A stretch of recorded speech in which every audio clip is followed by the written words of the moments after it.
welcome all of you in today's meeting.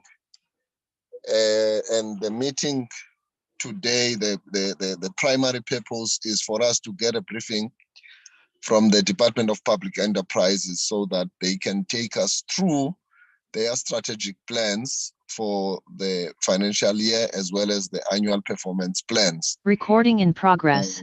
So that we can have a full appreciation of what is obtaining, as this briefing is also going to help us to be in a position to make a representation to the sitting of the House, the NCOP in particular. We do know that this meeting came a little bit as an urgent matter because as I indicated, that the department has been under immense pressure owing to the major challenge that the country is confronted with in relation to the instability of our electricity supply. So it is for that reason that we then chose today, because we have a target date of the 24th of May, wherein this should already be done. Without further ado, I therefore declare this meeting duly opened, and I will just check on the Secretariat if we have any recorded apologies before we go straight to the main item on the agenda. Sis Amanda, can you make an indication if you have received any apologies? Thank you, Chair. I have received 3 apologies. Honorable Mutises, Honorable Mamurubela, and Honorable Duprez. Thank you, Chair. Those are the 3 apologies that we have, honorable members. I do see that in terms of the attendees, the minister is not here, but I saw that the deputy minister is here. Perhaps the deputy minister will indicate at a time when he takes to the podium to preface the briefing, and he may, as well as Chairperson. Uyathanda ukuthi ngisathetha Jola inkomo ungenelele. Kaloku the procedure, Jola, is to raise the hand, and then I will then recognize you. Ikwekwe yasedikeni gcwaneni mfondini nento ziyandibeka ngenye ixesha izo. Hayi akubethwa nto ngapha sikho semdudweni. This is a decorum. So I note your hand, and then I'll come to you. Thank you. So the deputy minister will probably then take us through giving the high level political sort of preface to this briefing. And the deputy minister will also indicate to us as to who will be the leading senior official of the department who will be making the briefing. Having said that, let me now give you the opportunity, Honorable Nana. Thank you very much, Gwaneni. I would like to raise an issue which is not relevant to the presentation of today, but it's a matter that I would want you as the chairperson of the committee, and probably presiding officers, and with the presiding officers, we should take up. The truth is, chairperson, if in a committee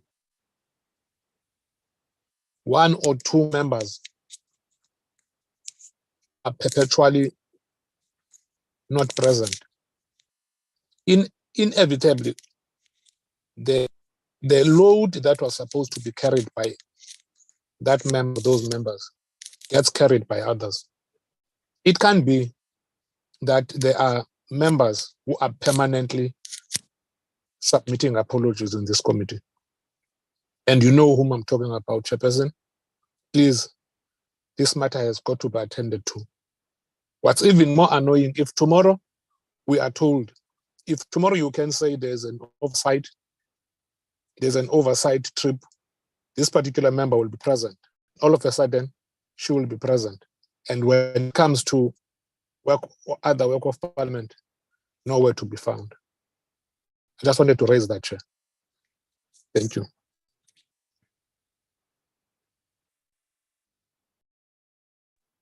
No, Honorable Nana, thank you for raising that. I think we will deal with that matter when we do not have visitors in our meeting. You are raising a very important point, which is also a point of procedure. So it is indeed also a point of concern. We will deal with it, as I say, when we have our own meeting in camera without guests. Now, Thanks, Chair. Now, let me indicate that the Secretariat did make an indication that the Minister has sent an apology, but I want the Deputy Minister, because he is the second in charge in the department, to be the one who formally tables that. We have something in written form in our position, but I think it is always good that someone from the office directly, especially the second in command, is given that opportunity to actually table that apology, even though we have received it in writing. I now wish to say that now that we understand the credentials of the meeting, and without any further ado, this is a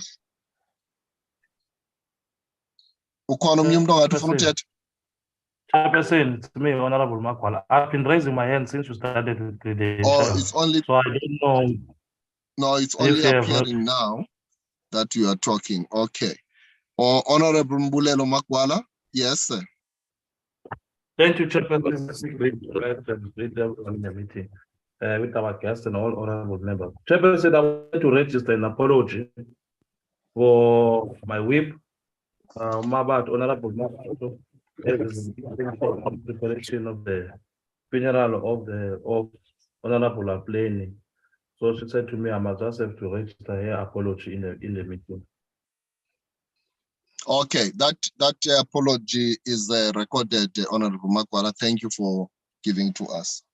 I think then that completes the picture in terms of the credentials. Honorable Deputy Minister, Honorable Obed Papela, I now invite you to lead the ministry and the department in briefing our committee on your strategic plans and your annual performance plans. We are... Sorry, Chair, before the minister. Sorry, Chair. Chairperson.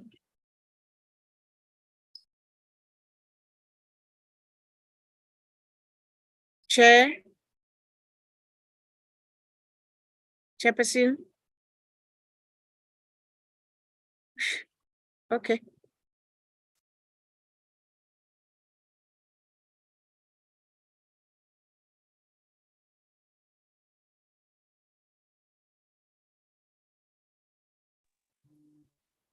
Chairperson, I'm waiting, and because there's a member who wants your attention. Oh, the chair has been kicked out now, so I do not know whether we wait for you. Go ahead, Deputy Minister. You are most welcome.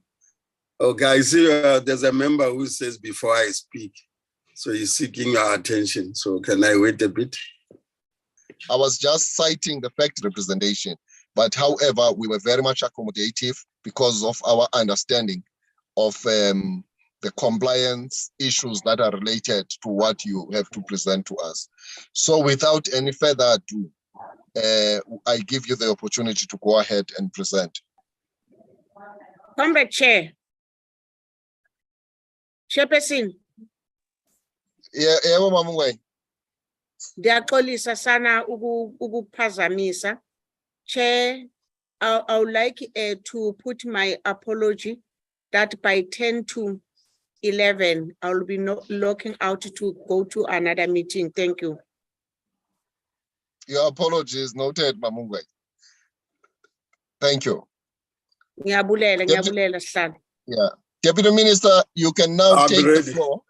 Thank you. Okay, thank you Thank very you, much. Deputy I'll just show my face as now so that people do not say it's a ghost. So it's me present in the meeting. So I'll then disable the camera so that I can then proceed. Yeah. Thank you very much, Chairperson, and to all honorable members in attendance of the select committee and the officials from the department led by the acting DG, who will then, at the point of her speaking, will introduce the team that is accompanying her. Yes, definitely the minister did give an apology, and I'm glad it has been recorded. Because the meeting was a short notice, she had already prior engagements that unfortunately he could not get out of them, and because of the shortness of the meeting. So myself included, but I then had to say, let me come in, and hoping that by 12 we will be done, because I have also to exit to another meeting, which I had to shift from now to after 12. So with your permission, Chair, let me then just introduce the subject matter. We are here to present, obviously, the annual performance plan 2023-2024, informed, obviously, by the strategic plan of 2020 to 2025, which is a strategic plan that has been guiding us for the next 5 years, which is ending in 2025, 31st of May. We hope, therefore, that some of the plans in the 5-year get reported annually in terms of how we have performed them, using our indicators and our targets, which obviously when the report comes out, it will then tell you. Some obviously were achieved, they might no longer be in this APP of 2023-2024 because they may have been achieved, but obviously the members will be at liberty to engage in comparison of the previous APPs and this one, and then what is outstanding will also be indicating and so forth. There's also a matter of the Auditor General South Africa that were raised towards the department, which the report, when they present, it will also cover them. Chair, we come to you obviously in an environment where there has been challenges affecting the department, particularly some of the state-owned entities. And in your remarks, you have already alluded to Eskom being one of the challenge that we have.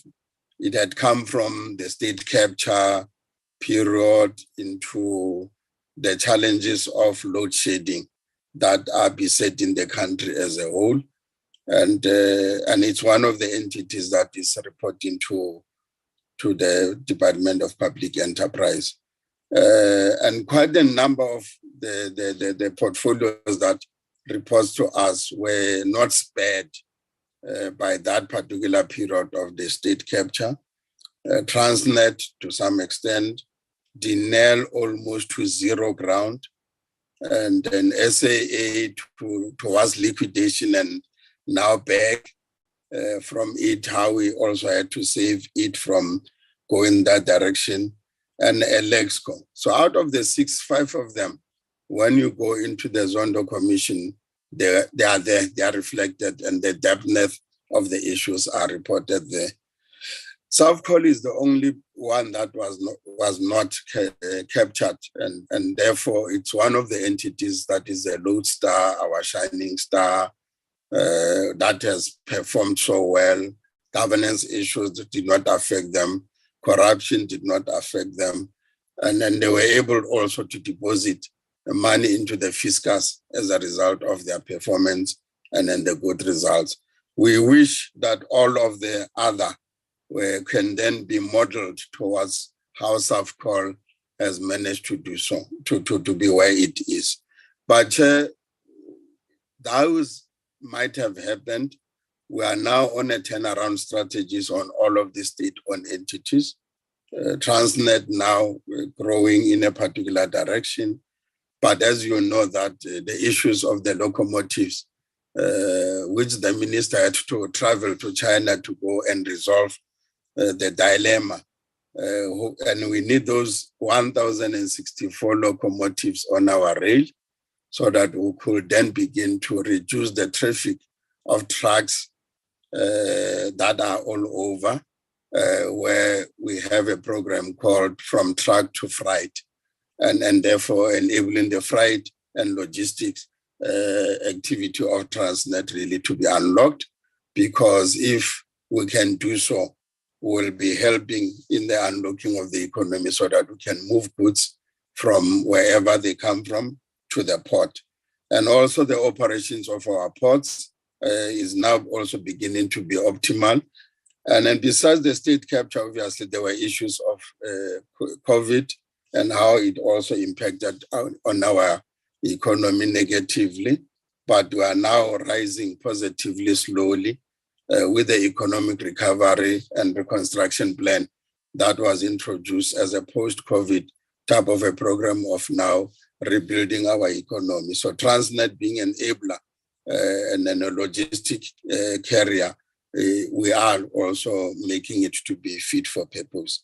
Denel on the arms industry is also on the rise. And I was there 2 weeks ago just to see if production has begun after the Treasury gave that the money of 3.4 billion rand appropriated during the medium budget policy statement in October 2022. However, the money only reached after engaging with Treasury on the conditionalities that were very tough, that the team had to negotiate together with the Denel team. The money was released the end of March. Now production has begun on whatever orders that they needed to fulfill after paying so much penalties to those people that they could not deliver to them. So, but otherwise, production at the PMP, which I traveled, and Denel Land Systems, they are back up. We still have to also look at other functionalities to ensure that money that was released is able to fulfill. Denel was worse because they could not even pay workers. Workers had to stay home besides COVID because of the state capture element. But now at least workers are coming. But we have lost a lot of engineers, Chair. Out of 161, we're able to retain only 61. 100 best engineers are lost to the private sector, lost to other countries as a result of the challenges that this had to go through.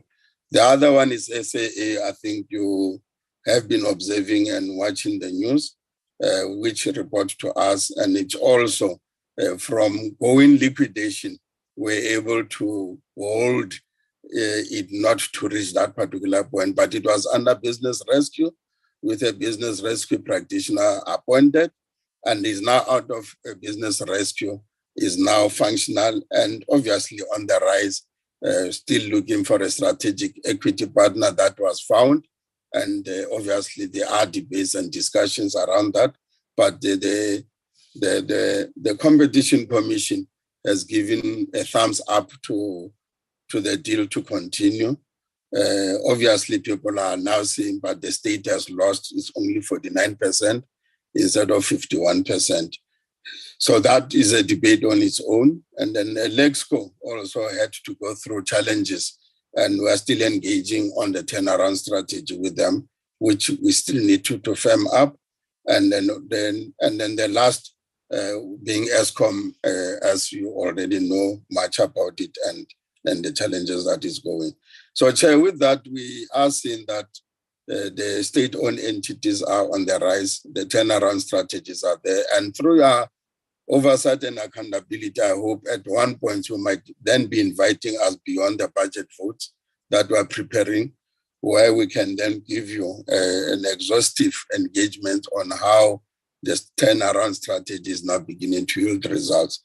We need these state-owned entities because we are an emerging country, middle income, yes, but we are still an emerging country amongst all the emerging countries of the world. And then South Africa does have a program called the Developmental Agenda. And then we used state-owned entities to be activists in the economy and interventionist in the economy where the market forces might be failing, and then augmenting and then contributing to the economic growth like the private sector will do through the investments. And therefore state-owned entities are still a need until such time that we are able then to say our economy has firmed up. And but we'll still continue because there are services that the markets will not provide easily. And then we still see the role of the state in ensuring that the most poor, the vulnerable, the working class is still able then to perform and be alive because the state is providing certain services that will never get out and cannot live to the markets alone. So that agenda continues, Chair, and I know that as a result of different ideological positions of various parties in Parliament, obviously that will continue to be a debate whether the state should be involved in the economy or not. But it is not about that now. It's just to say whether those entities that the state has are able to perform and perform to the maximum and able to help the economy grow and then protect services that the poor will not normally afford because the state is involved and affordability elements will always be the Chair.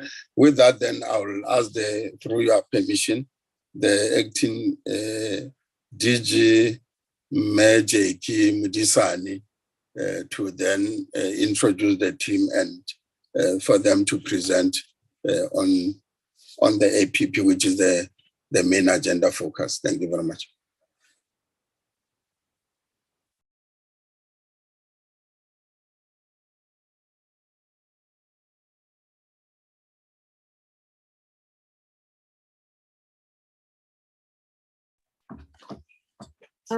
Good morning, honorable members. Good morning, DM.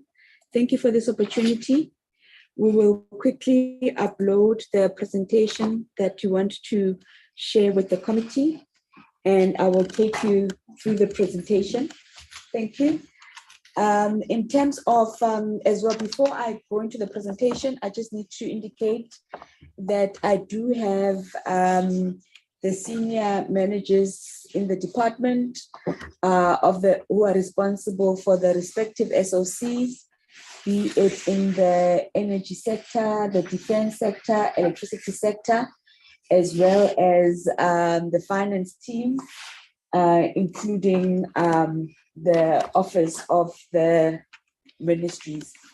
Without further ado, let me just indicate that in terms of the presentation today, what one wants to cover is just the background, the overview of the different programs of the department and the process under which we use to exercise our oversight function, take the committee through the Auditor General's findings and the response thereof by the department, and also take you through our strategic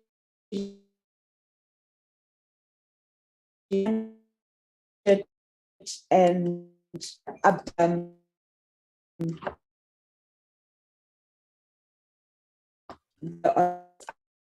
associated with that as well. In terms of, I think it is important to start dating, just give background,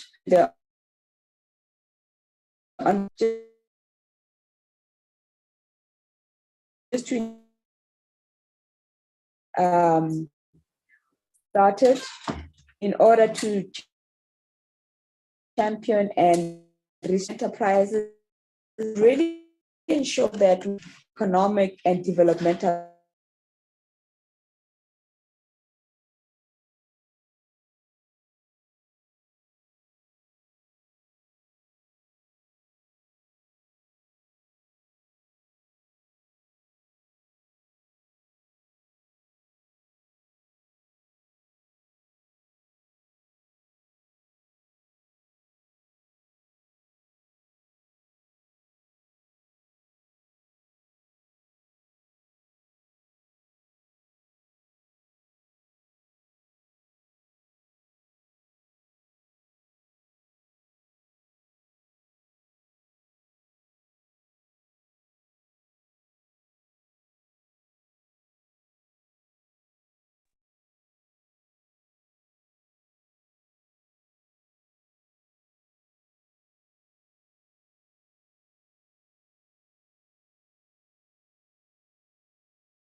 What happened, members? We can't see the presentation.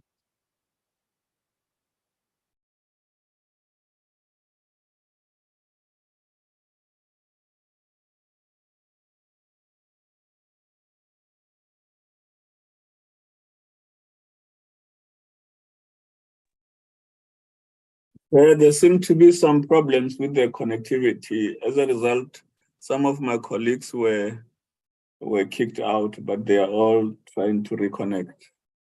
Apologies for that. It's beyond our control.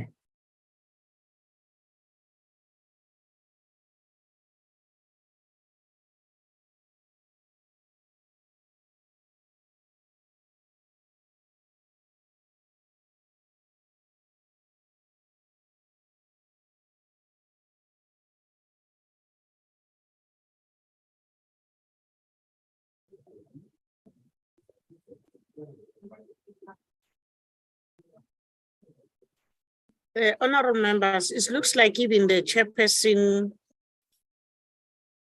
Recording stopped. is out also. Comrade,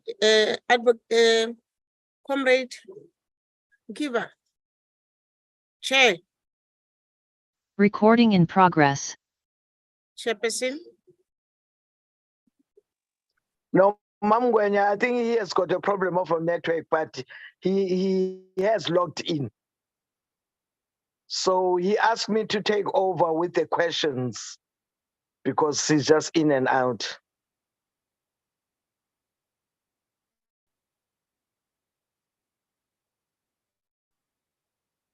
You see, Mama Gwen, the gods of parliament are punishing the department and the chairperson because we're supposed to be on constituency day today.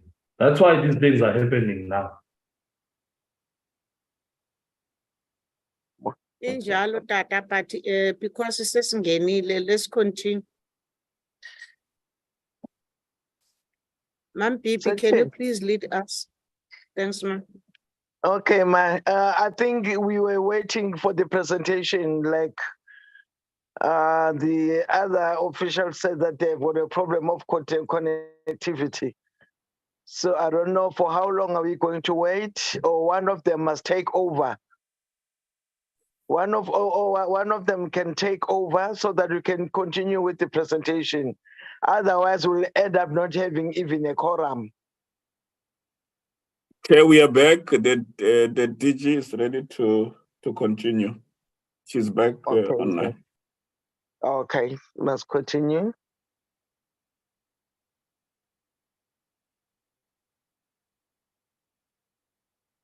It looks like we had a bandwidth and network challenges. So I don't know exactly where I lost the honorable members in terms of where I was at. You were still at the very beginning, acting DG. I understood you to be still on slide 2, reading the contents of the presentation.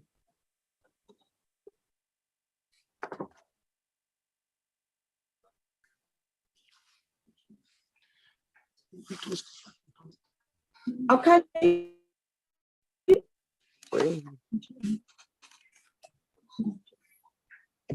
Acting DJ, you were still reading out the contents of the presentation, which I think it's slide.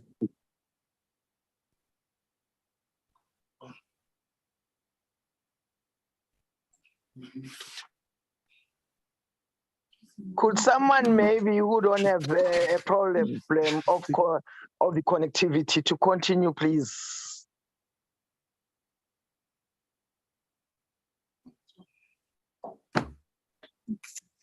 I know that DM, you work as a team. If somebody has got a problem, somebody must take over.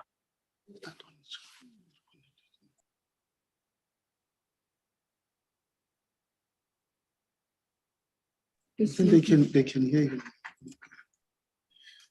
What is the problem? Yeah, use 3G, guys. I'm using 3G. We're on 3G.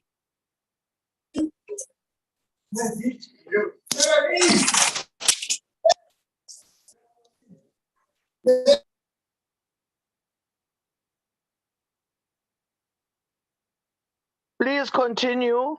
I'm looking at a time because Umamgwenya is going out at 10 to 11. We'll end up not having a quorum at all. That's why I was saying that if one of the officials has got a problem, the other one can take over, please. As far as I know that you guys work as a team.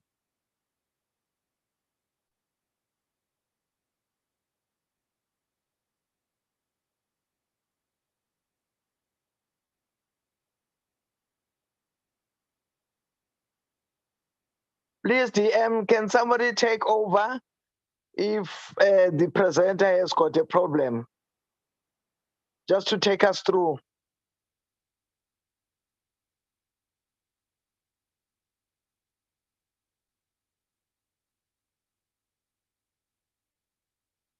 True, that is.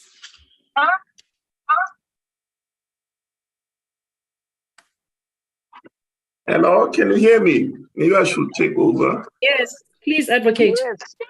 Okay. I think if this slide just indicates the different sub-programs that the department has, which is administration and corporate management, really dealing with the internal issues. Then you've got program 2 dealing with governance, legal assurance, profiling. And then you've got program 3 really, which is the core functions, which is energy resources, transport, defense, research and modeling. If we then move to the next slide, whoever is just controlling, can we just move to the next slide?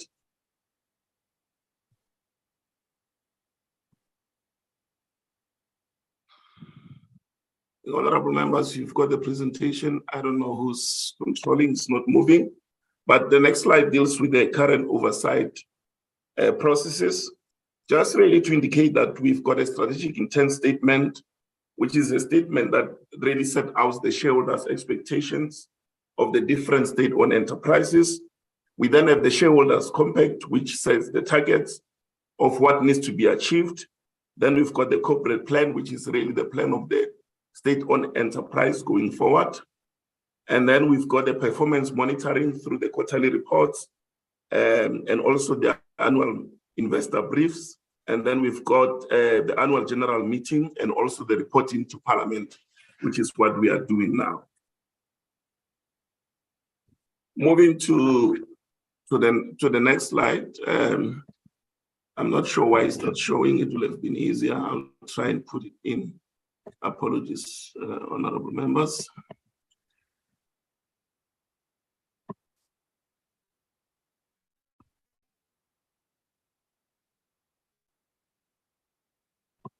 I'm just going to be projecting.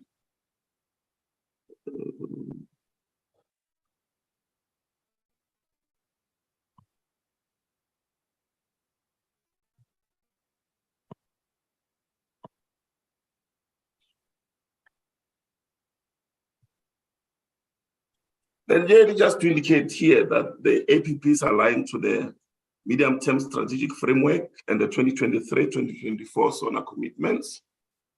The Auditor General of South Africa had made findings on the APP of the department, the findings which they had presented to Parliament, but that was based on an initial draft of the APP, and the department has addressed all those findings that were made by AXA, and I'll show in the presentation as we proceed in terms of how we have addressed those findings of AGSA.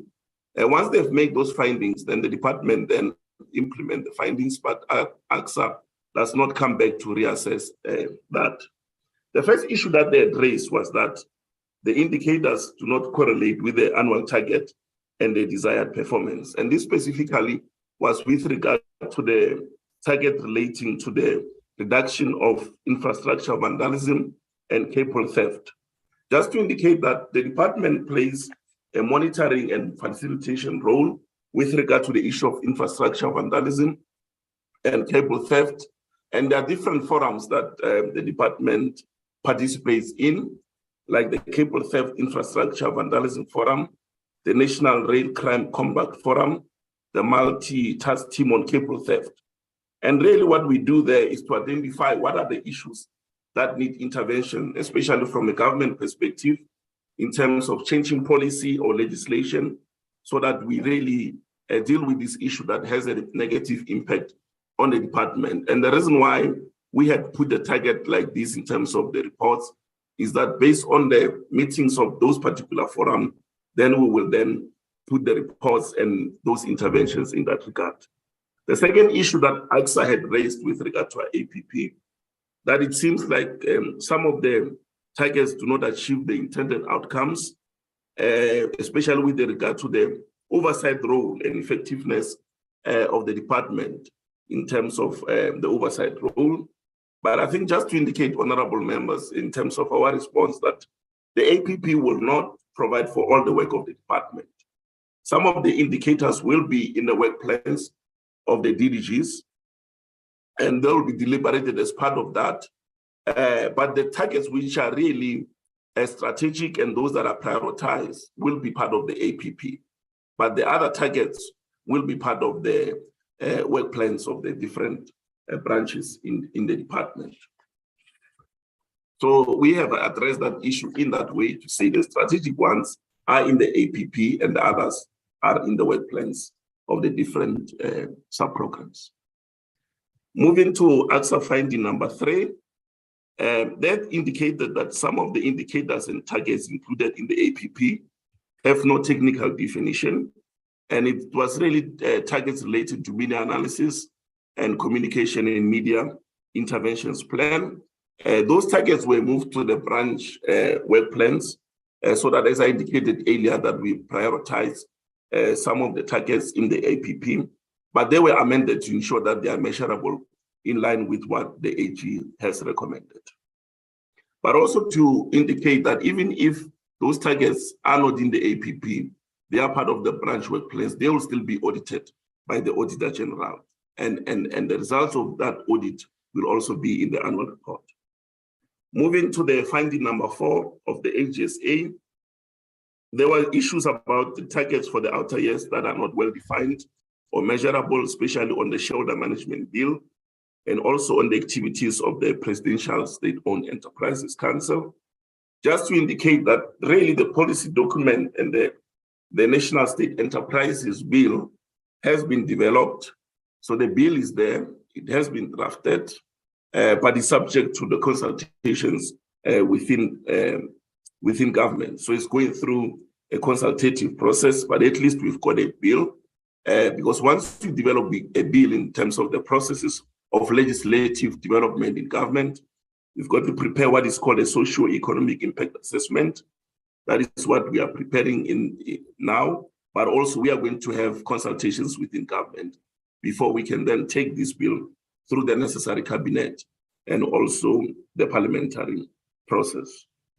With regard to the activities of the Presidential SOE Council, the President has appointed this council to really look at how we can reform the SOEs I'll go into the details later in terms of the work of these councils and the recommendations of that council, but to indicate for now that the department then serves as a secretariat to this council, and as part of our targets, we have put the activities in terms of the support that we give to this council.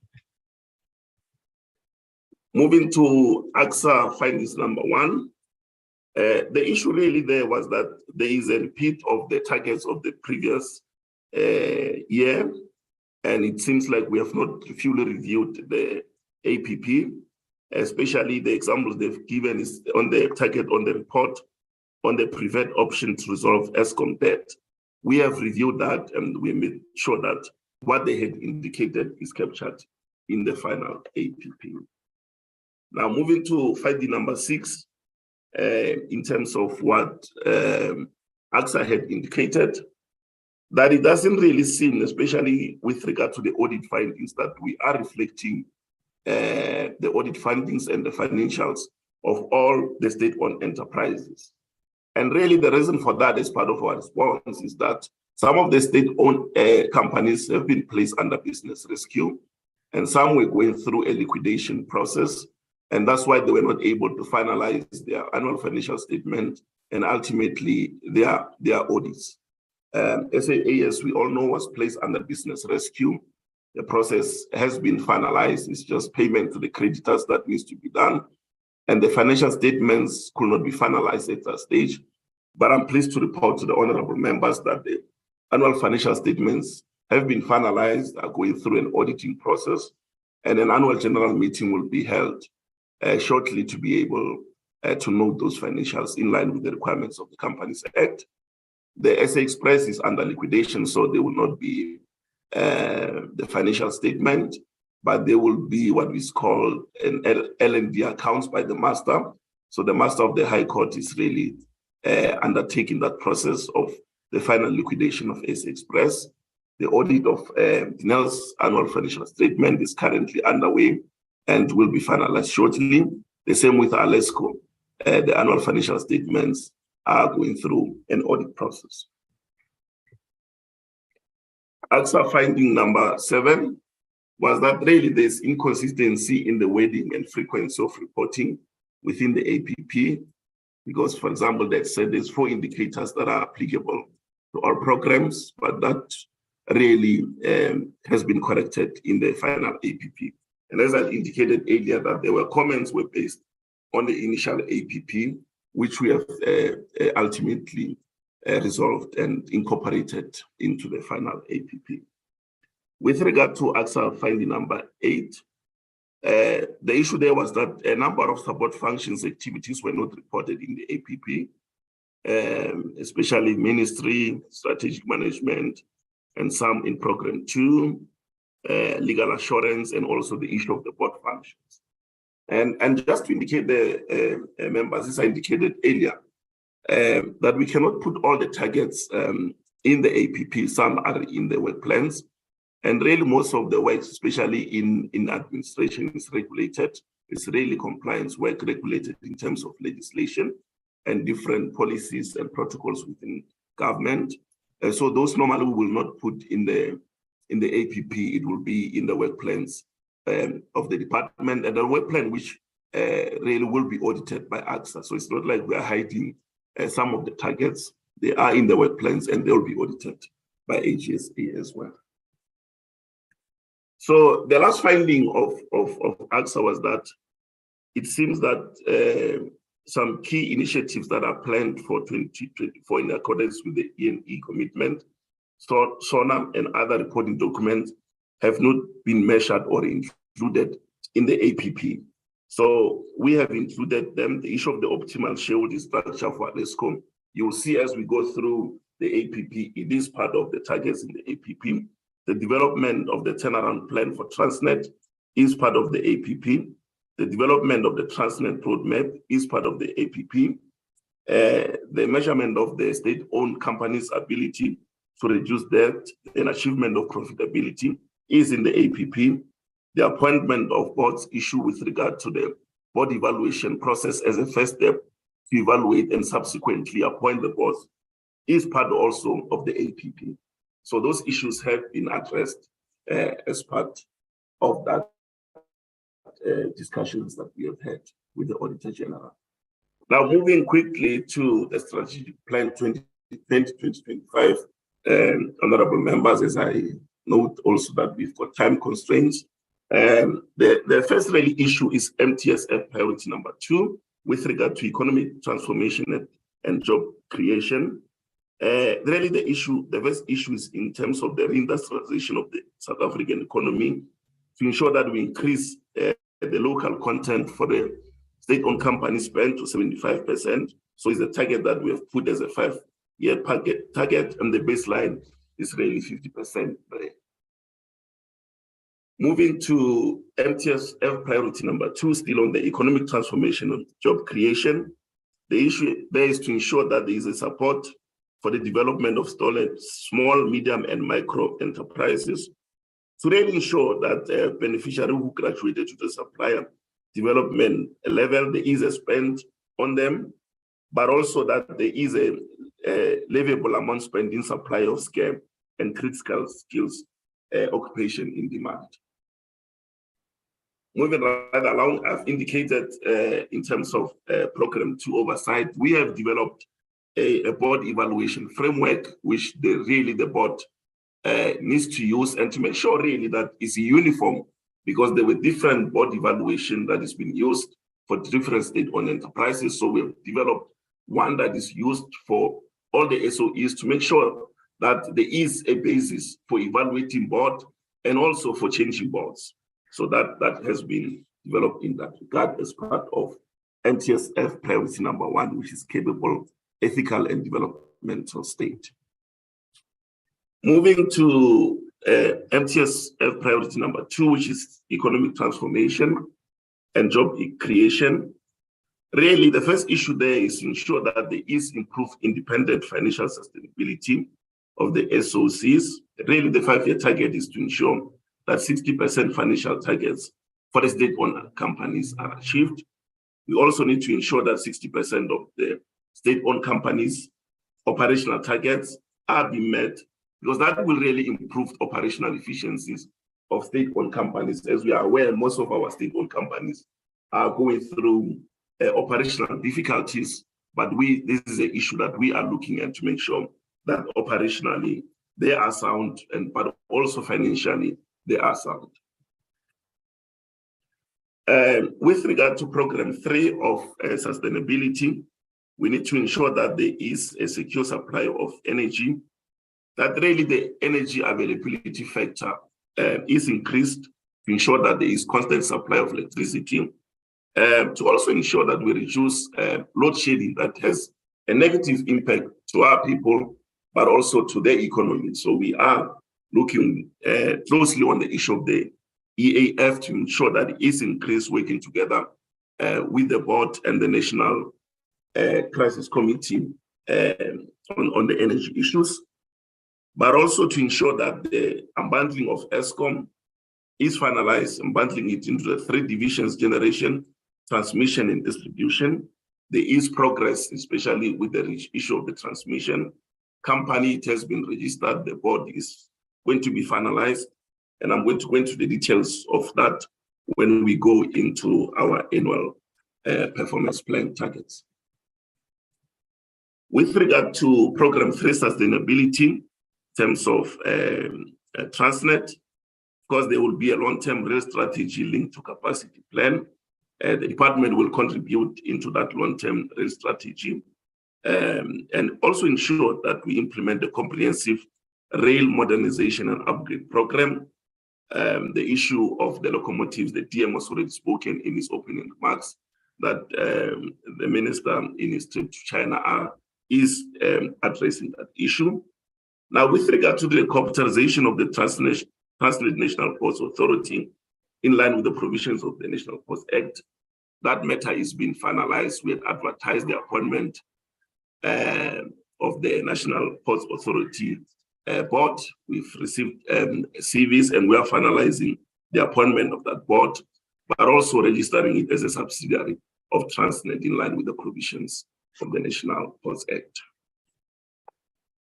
So we'll then move into the targets of the APP per program. We will start with administration and corporate management. As I indicated earlier, the issue of infrastructure vandalism and cable theft has a negative impact in our SOEs and has resulted in massive losses as a result of that. But this program will monitor interventions that can be implemented by both the SOEs, but also by government in terms of policy development and legislative development to reduce loss as a result of vandalism and cable theft. As I indicated earlier, we are part of different forums that are dealing with this issue. So that will be a target that administration and corporate management will look at.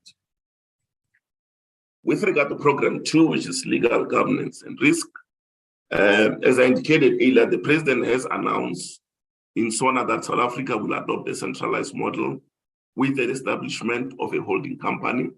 We have really done a study in terms of various countries and jurisdictions in terms of their shareholder management model. And really, most countries are moving to a centralized model in terms of shareholder oversight. And South Africa is adopting this with the establishment of HoldCo. The business case for HoldCo will be developed to enable the establishment of the holding company. So the sub-program 2 will look at that. But also, as I indicated, that the department provides secretariat and strategic support to the council, which is the Presidential State-Owned Enterprises Council that has been appointed by the president. This sub-program will then ensure that we continue providing that strategic and secretariat support.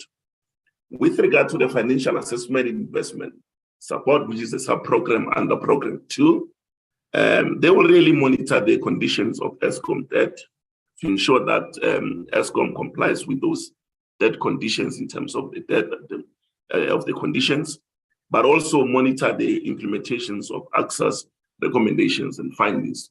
As I indicated earlier, they have made the findings on the APP. We are looking at them and we have actually incorporated them in the final APP. So whatever the findings that AXA really raises, even in the audit of our state-owned companies, we take them very seriously and make sure that we then address those. With regard to program 3, which is business enhancement and industrialization, this sub-program will then monitor the institutionalization of the district development model, not only in the department, but also in the state-owned enterprises. The sub-program will also ensure that there is participation in implementation of the approved district development model plans, especially in terms of districts and metros. And the target really is to increase participation by over 20%. With regard to program number 3, which is energy and resources, we start with Eskom. As I indicated, the issue of the energy availability factor is quite critical to make sure that we increase it, and also to monitor the implementation of Eskom's interventions in that regard. So that's the issue that this sub-program will look at it, to make sure that we reduce load shedding, which has a negative impact on the people and the economy. With regard to the Eskom roadmap, as I indicated, that the National Transmission Company actually has been established. We will ensure that it's operational once the necessary licensing has been given by NERSA, but also we are finalizing the appointment of the board of the transmission company. With regard to Alesco, we are conducting a study to really determine the optimal operating structure of Alesco, but also to reposition Alesco as a company. And that study will be finalized shortly, but also to indicate that the Presidential State-Owned Enterprises Council is also looking at the issue of the operating structure of Alesco to make sure that it takes advantages of the opportunities that are right there, but it needs to be repositioned first, but also ensure that they've got the correct operating structure. With regard to Safcol, the DM has indicated that is really doing very well. It's a model state-owned enterprises. They've actually even declared a dividend, which is what we really require from our state-owned enterprises. If they operate well, in terms of their operations and financially, and also their governance is well. They are able to do well. They are able to provide and pay dividends to the shareholder. So this is really a model that the state-owned enterprises can work. State-owned enterprises can be profitable. State-owned enterprises can declare dividend if they are well managed. And obviously, we'll have to look at how we revitalize them, the forestry assets, especially the ones in Mpumalanga. We will then move to transport and defense, which is a sub-program under program 3. And I've indicated that the national, TNPA, the Ports Authority, will be established as a subsidiary of Transnet in line with the provisions of the National Ports Act. So this sub-program will monitor that that is done and make sure that the board is also appointed in line with the provisions of the National Ports Act. Will ensure that there is an increase in volumes of rail-friendly commodities, especially really from moving commodities from road to rail by the Transnet Freight Rail. So that is an issue that this sub-program must ensure that happens. Must also ensure that the rail infrastructure manager is established as a ring-fence organization. And also importantly, that the Transnet roadmap will be finalized and approved. In terms of the private sector participation, the subunit must ensure that the Durban Container Terminal and the Ngqura Container Terminal partnerships are finalized and concluded shortly.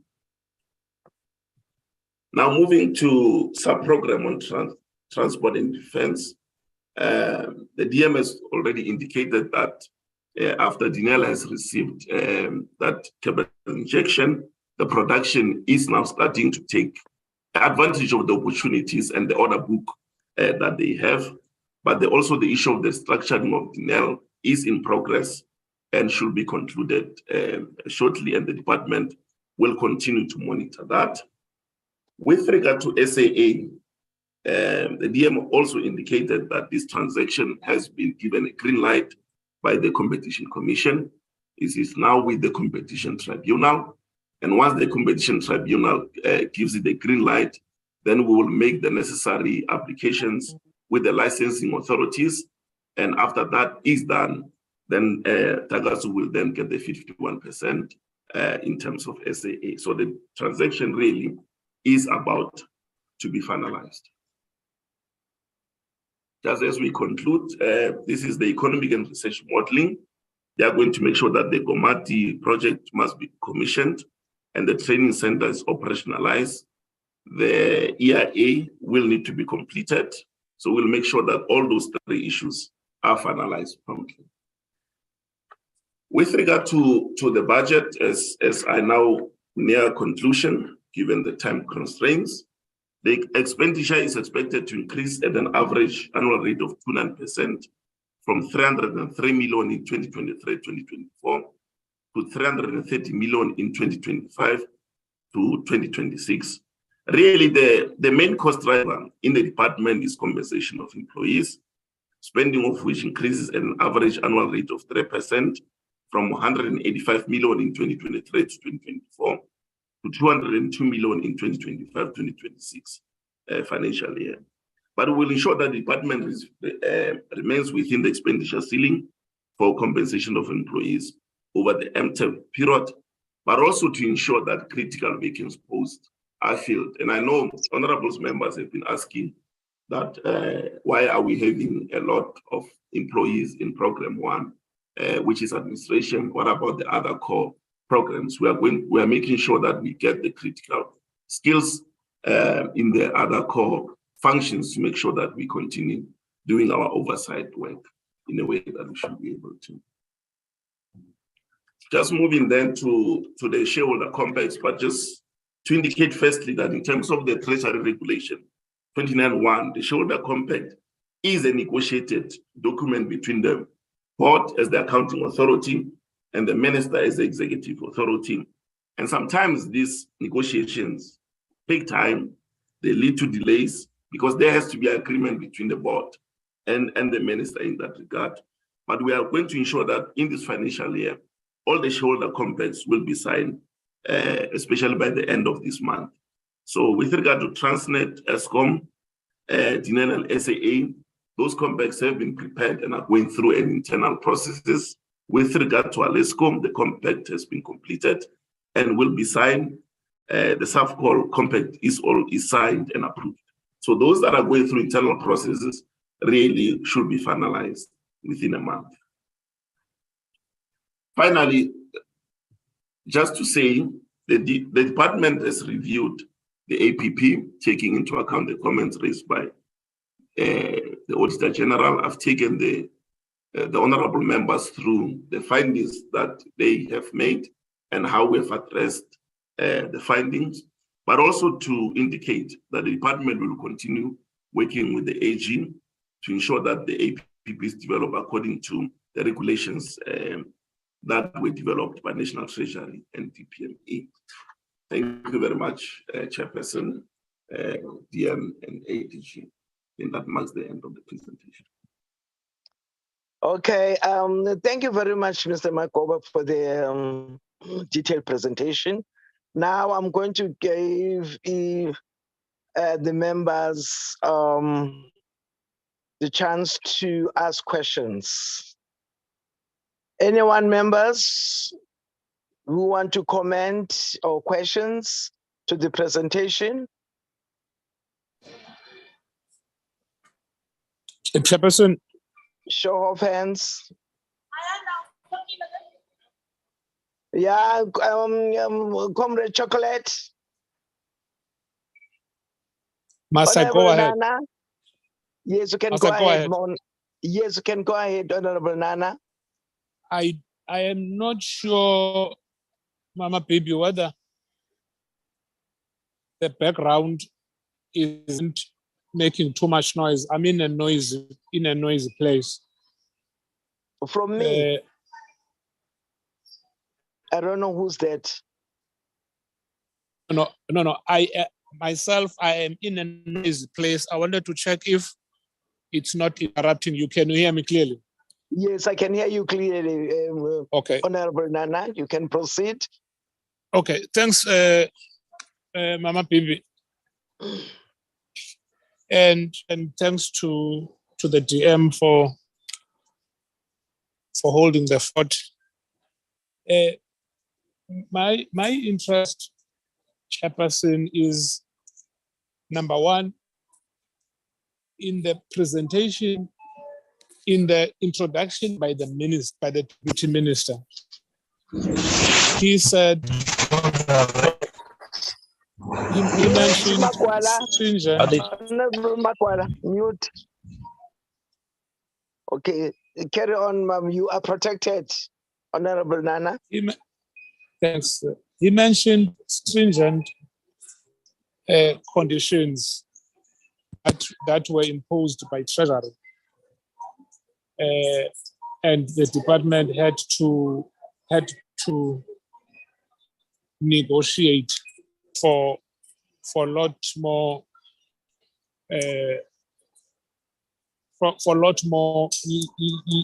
lenient conditions. I wanted to check whether the Deputy Minister is in a position to share with the committee those conditions, because I am interested in establishing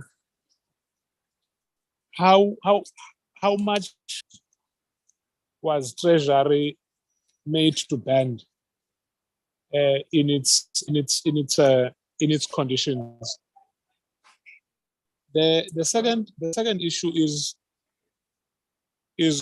on the good news that SAFCOL is a model for everyone to look up to.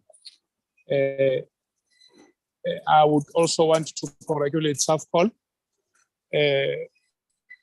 and would want to check with the Deputy Minister whether are there plans to use the model that SAFCOL has employed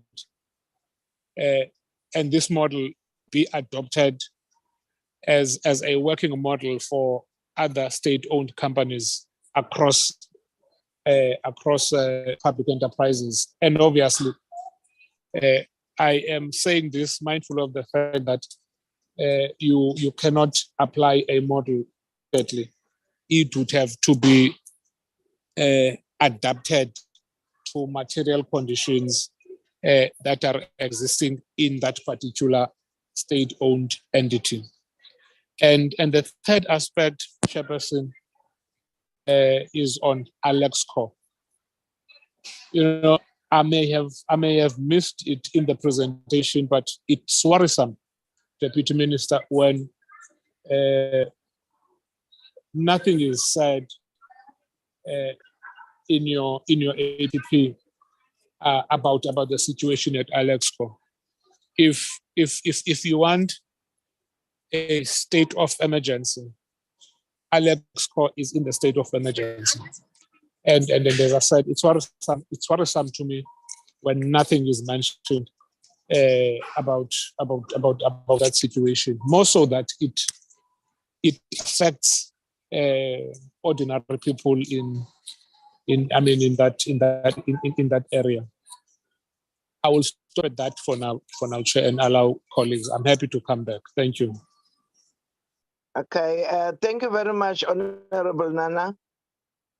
Colleagues, I don't see any hand, but I've got a question, only one question. That's DM, looking at your budget and staff complement, do you believe that these two will allow you to conduct effective oversight over the SOCs, especially DM after the findings of the state capture? That is my question. So I don't see any hand. I would like on your side a DM for the officials to respond. Thank you. Yeah, let the officials start by responding. I'll follow after them. Okay, TM, thanks. Thank you, TM. Thank you, honorable members, for the questions. Let me start responding to Honorable Nala's question in terms of the stringent conditions that have been imposed by Treasury, that we had to negotiate with them to relax some of them. We're quite happy to share those with the honorable members, but I think what we were trying to do as DPE is that in ensuring that the conditions that we are placing on the entity, it does not become a constraint in terms of the SOCs performing its functions in the ordinary course of business. So these are some of the principal issues that we're just raising in terms of National Treasury, in terms of some of the conditions that were placed on them to ensure that they're not burdensome and they're not a constraint in themselves. But I'm quite happy. I will furnish the honorable members with the conditions that have been subsequently endorsed, which the department continuously makes sure that we monitor on a quarterly basis to from the SOCs, and also share with National Treasury in terms of compliance and making sure that they strictly adhere to that. I just need to probably indicate to the honorable members that part of the conditions are that we will not disperse any money associated to these particular entities if they do not comply. And that we are very much alive to and make sure that we are in total compliance with that. Pertaining to the second question, yes, it's correct. In terms of SAFCOL, as one of the entities that we want the rest of the SOCs within the DPE portfolio to emulate is because of the dividend that they were able to declare to the shareholder in the region of 1 million. We think that this actually signals a very good way of conducting business, in a way that a shareholder must get a return on its investment. And it actually is in accordance with what we actually try to develop across our SOCs, whereby we've developed a dividend policy that all the SOCs had to input, because we want going forward that this SOCs should not continue to be a drain on the fiscus. So this is what we want to do as a department, and even signal. It is not probably the quantity, the amount, but it's just to indicate that this is the position that we want the SOCs to be able to stand on their own and not to be a drain on the fiscus, and that the fiscus should be able to allocate some of the money to some socio-economic priorities that are needed. And on the issue that Honorable Nala raised in terms of the state of Elexco, we also share the sentiments in this regard. And in terms of trying to deal with the issue of Elexco, we have actually gotten a service provider to assist us in terms of providing us with a solution as to how do we revive and revitalize this entity, and also propose a way forward in terms of dealing with this particular entity, because we want to know the end state thereof. So we are seized with this matter, and as soon as the people we've actually tasked and commissioned, who have the expertise in this particular area, once they finish their work, we will assess the report and then take appropriate question. The other question that was asked by Honorable Lindiwe, in terms of looking at the budget and the staff complement as to whether we'll be able to conduct the appropriate oversight. It's a very pertinent and a good question to ask. We are, as a department, looking at ensuring that we accelerate the filling of vacancies and making sure that we just also fill for the sake of filling, but we must fill vacancies with people who have the requisite experience and competencies to conduct the oversight. Because as the Deputy Minister and the honorable members alluded to, given the issues that the department is actually faced with, especially the energy sector and the transport sector, we need to make sure that when we undertake our oversight, we have the people who will be able to make the proper operational, financial, and technical oversight in undertaking those responsibilities. I think I've responded to those, and I can hand over to the Honorable DM. Thank you, Honorable members. Honorable Chairperson, thank you very much, Honorable Acting DG, for the adequate responses you gave. Just to quantify and on one or two, the first is that when you get people to be serving in the boards, and then those you recruit through processes to come into management, you are dealing with people irrespective. And if you get the right people and the right team in the management, then you tend to see results that are very, very positive. And I think what has been the situation in Safcol is exactly what we got, a very good mix of a board that is competent with whatever requisite skills spread across, diligent, and who also attend to details and then ensures they attend to the matters as and when they see them. And the management likely also that is prudent, and then the management that is focused on its mandate, very innovative at the same time. So if you have the two components to put together, then the state-owned entity seems to be performing well, and then so forth.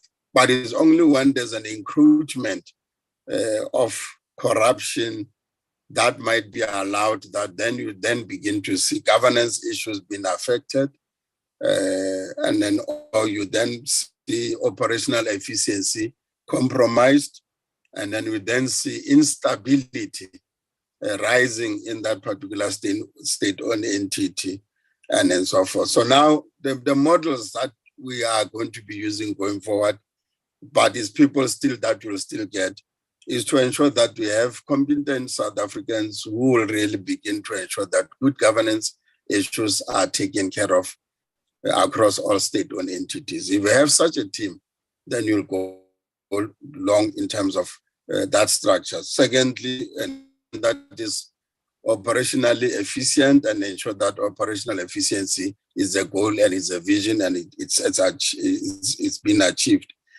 We want them then, once the two are in place, you want to see sustainability, that this going concern will definitely sustain itself along the way, no longer dependent on the fiscals, but being able also now itself to contribute to the fiscals rather than drain the fiscals. That will be the optimal goal that we want to achieve going forward as we look into the future, beyond the public enterprise into the shareholding model, the new shareholding company that will be coming, the details which we'll share with you as we go along towards that particular journey.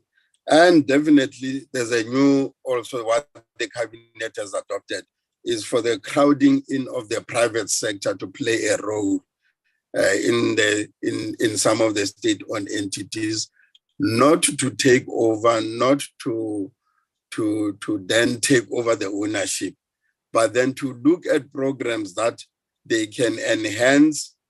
As they put money, they get paid back their money as return of investment over a period of time, and then exit, but you leave the entity as sustainable at that time. But because there will not be any fiscals coming in, you then have to go to them and say, on this program, we are opening it for smart partnerships, as they call them, or strategic partnership here and there, and hence achieve over a period of 15 years, 20 years, and then exit.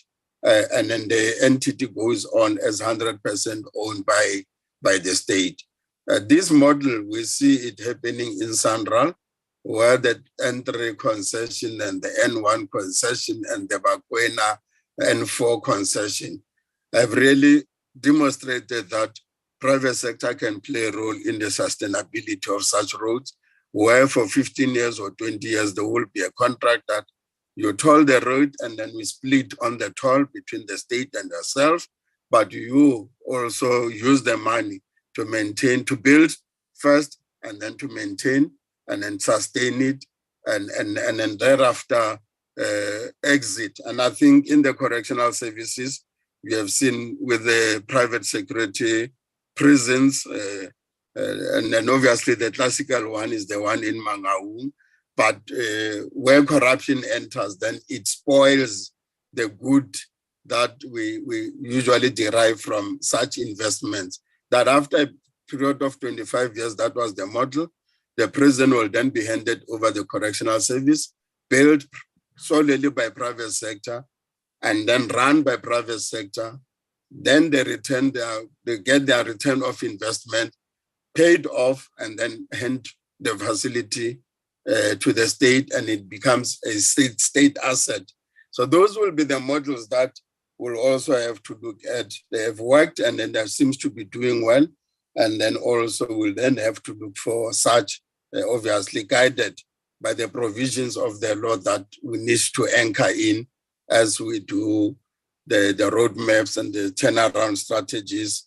And where the law is not provided, then obviously to then look at the amendments of the law that enables that to happen, where the private sector comes in, play a role and live. So going forward, definitely the Safcol environment will have to look across all other entities. I think with Eskom, the work has started, as you will know. Eskom is now being divided into 3 companies. Transmission company, which will be 100% state-owned, and then the distribution will be government 100% owned, but with municipalities that have capabilities also doing their own distribution, and then or partnering with Eskom in the distribution, taking that model of dual role at the level of municipality in the distribution and generation, which will then also allow private sector to generate and then bring into the stream, so that then whatever is being generated can be in the grid and then be in distribution. So a lot of generation companies will arise, but Eskom will continue to be a generator also itself, whilst allowing other generators to come online. So that is what we then call then the smart partnership or strategic partnerships that will also help us in the stabilization and stability and sustainability of the state-owned entities. And then on the budget of the department, around whether it will enable the shareholder to have an effective monitoring and effective oversight on the entities, we will definitely have to relook at that issue. But for now, we say the capacity that is there is still fine, but lessons of state capture are now beginning to say to us, you need to firm up your monitoring, you need to firm up your oversight and ensure that the share compact agreements that are there are strengthened in a way that we can detect it early on, deal with it, so that we no longer allow state capture or corruption eroding our state-owned entities to a level of liquidation, as nearly happened with the SAA, as is about to happen with Mango, but we hope we'll rescue the Mango. But SA Express is just that one example, unfortunate example that it had gone that route, it's liquidated, it's gone, it's finished. And we will not want to see the remaining going that route again. So definitely, if we have to review and reassess budget, reaffirm the instruments that we have, we'll then have to do so going forward, taking lessons, obviously, from what has happened. And I think the Zondo Commission, as we go through reports, not only on the punitive side of things, there also has a recommendation on the strengthening of the capacity and the strengthening of systems to detect, to deal with it as and when it arises. So then obviously that's the comment that I just wanted to strengthen to the acting DG. Thank you, Chairperson, for listening to us. Thank you, TM. Thank you, TM, for your vast detail, of which, I mean, it's very good to us as a committee to hear that. If there are no any follow-up questions, can I hand over to the chairperson? Thank you very much. I'm here, Chair. I'm here. Oh, okay. Honorable Nana, do you have a follow-up? Yes, Chair. It's actually comments, and this one is on a lighter note. The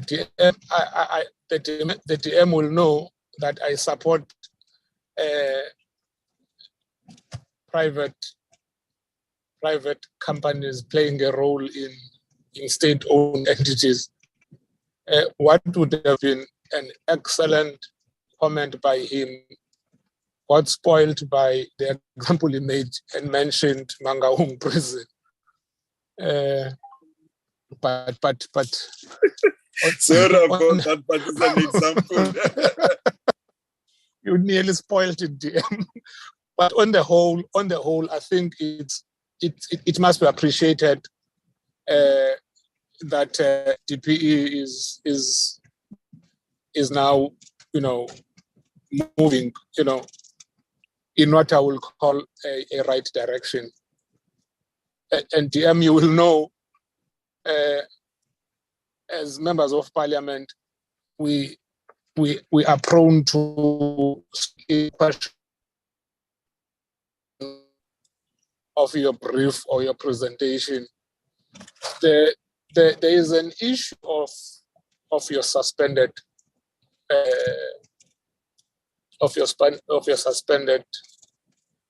what's his title again? The guy responsible for DPE, the DG, the Director General of, the Director General of public enterprises. And I tried to follow the developments and some of the assertions that are alleged to have been made by him, particularly with regards to the role of Minister Gordhan in a number of unpleasant activities. I would really want to check DM whether is this a matter being handled or it's a matter that you are hoping will go away. And I can promise you, he made serious allegations, which of course are not tested. And I just wanted to check whether is there any process in place to handle the situation between him and the minister, between him and the department. And lastly, DM, you have not been in this department for a long time. In the fourth administration, as you will recall, I was a member of parliament and I served in public enterprises in the National Assembly. Public enterprises is pretty much predictable in its answer when we raise the issue of Alexco. I've said this before, that this is an indictment on public enterprises, that the matter of Alexco, of Alexander Bay, has not been resolved. It's now years this matter has not been resolved. And as I say, it's pretty much predictable. When I ask the question, I pretty much know the answer. No, we're handling it, we're dealing with it. It is a smart way of saying, go away. You know what I mean? And I do not know what your comment will be, DM, because it's a terrible situation that should have been resolved long time ago. We've engaged with this matter for far too long, and there doesn't seem to be any traction except being given the same old answer. Thank you, Chairperson, for your indulgence. Okay. Honorable DM. No, thank you, Chairperson. Let me start with the last Lexco and maybe make a proposal that we should come back on it proper. And I think I'm quite confident that the picture has improved and is improving. Yes, there are challenges of the lane claimants on it that we are still working on them.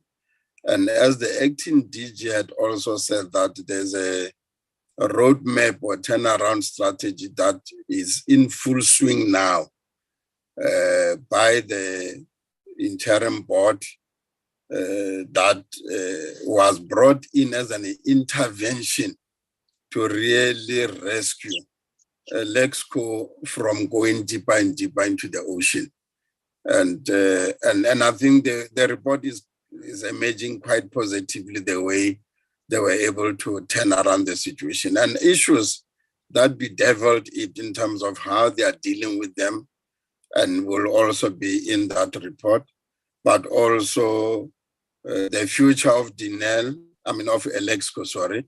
There's a company that was enlisted to go and look at it, what could be the future going forward of of Elexco, which report has just arrived in the department. We are still to study it. And then another time when we come to the select committee, I think we can then give a dedicated time and then all the facts and answer all the questions, including those that you might have you might be remembering from the fourth parliament as to whether they were dealt with by the whatever immediate board and the current interim board, and then really, so that we don't just give answers for the sake of answer, and probably we might not be as predictable at the time, Honorable Nana. And therefore, so if you could then allow for the special dedication session that you can invite us for through the chairperson here.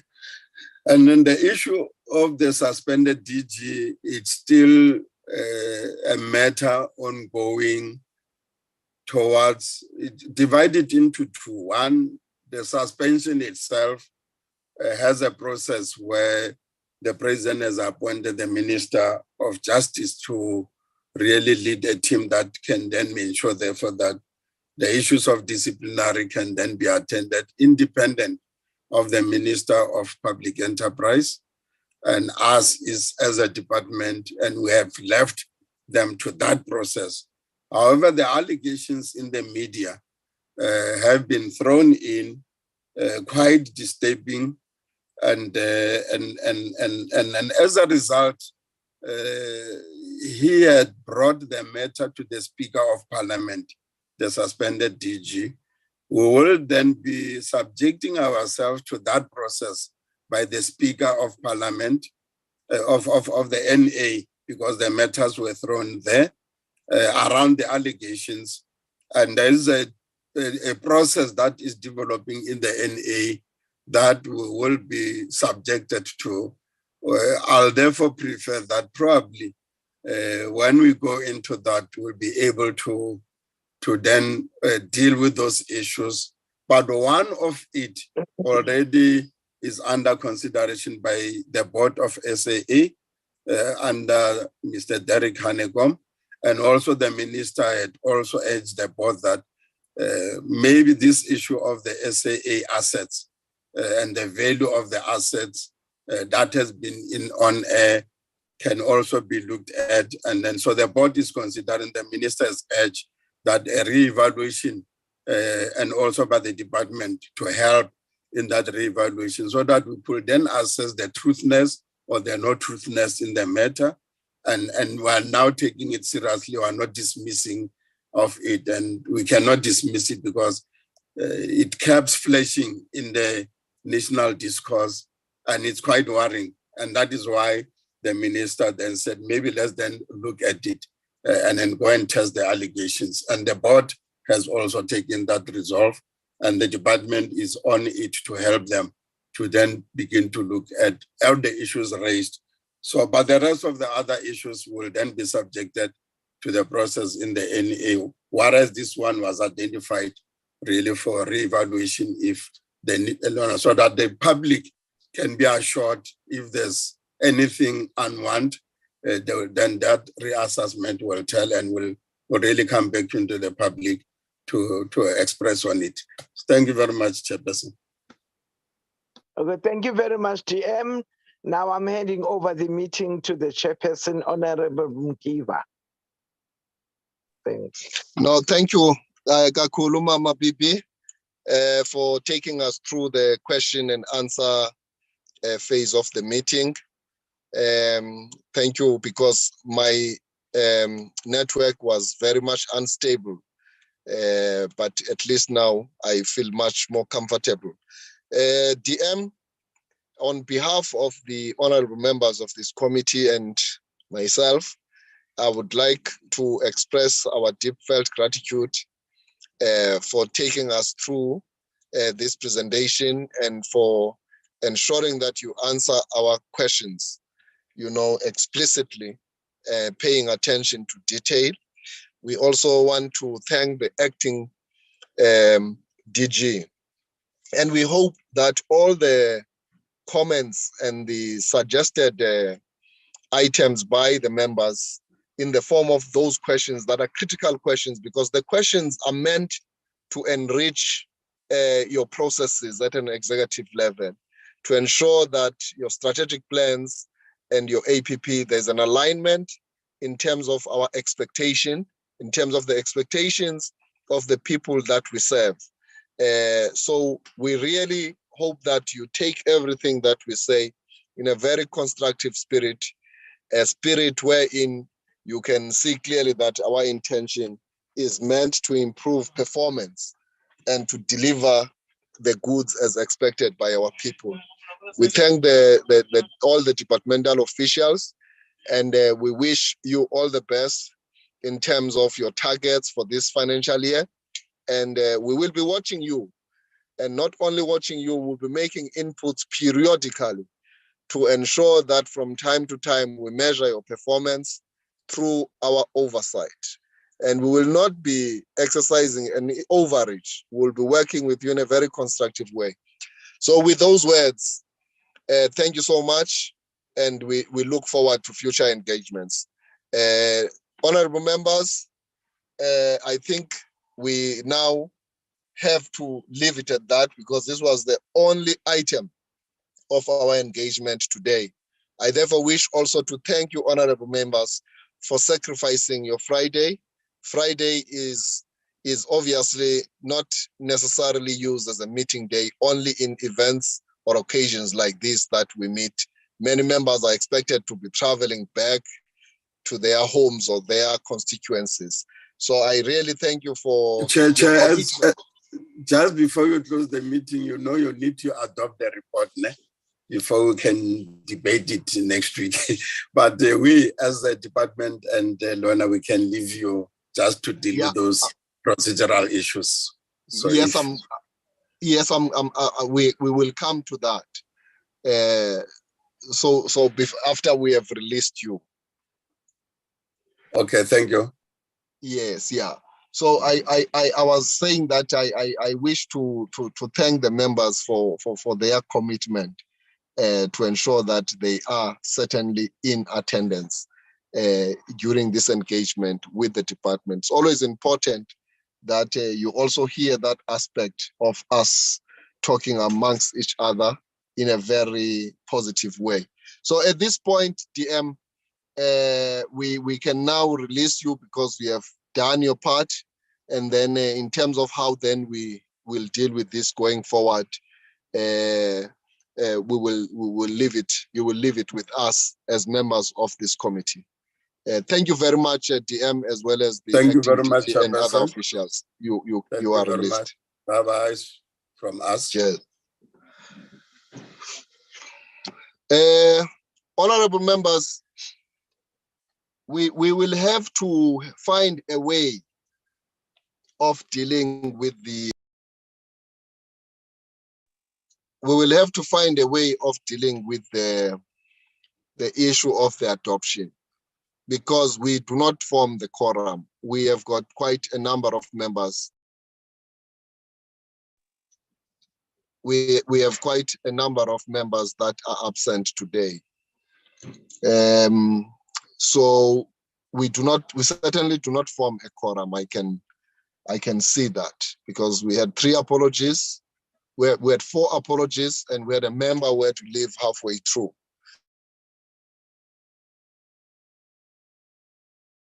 So 5 of the members.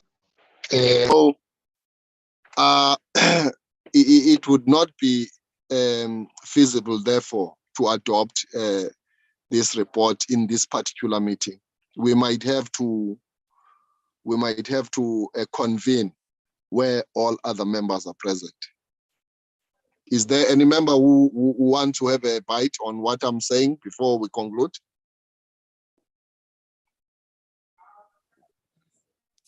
No objections, Chairperson. I think, members, it's there's nothing we can do. We just have to work on it that way. I therefore wish to thank you, honorable members, but we'll communicate in good time as to when we can have a quick meeting to deal with the issue of the formal adoption of this report. For now, I think we can take it as if the report has been noted by this particular meeting, and then we will then put it before a fully fledged and coordinating committee meeting for it to be formally adopted. With that being said, honorable members, I want to wish you a wonderful weekend, and the meeting stands adjourned.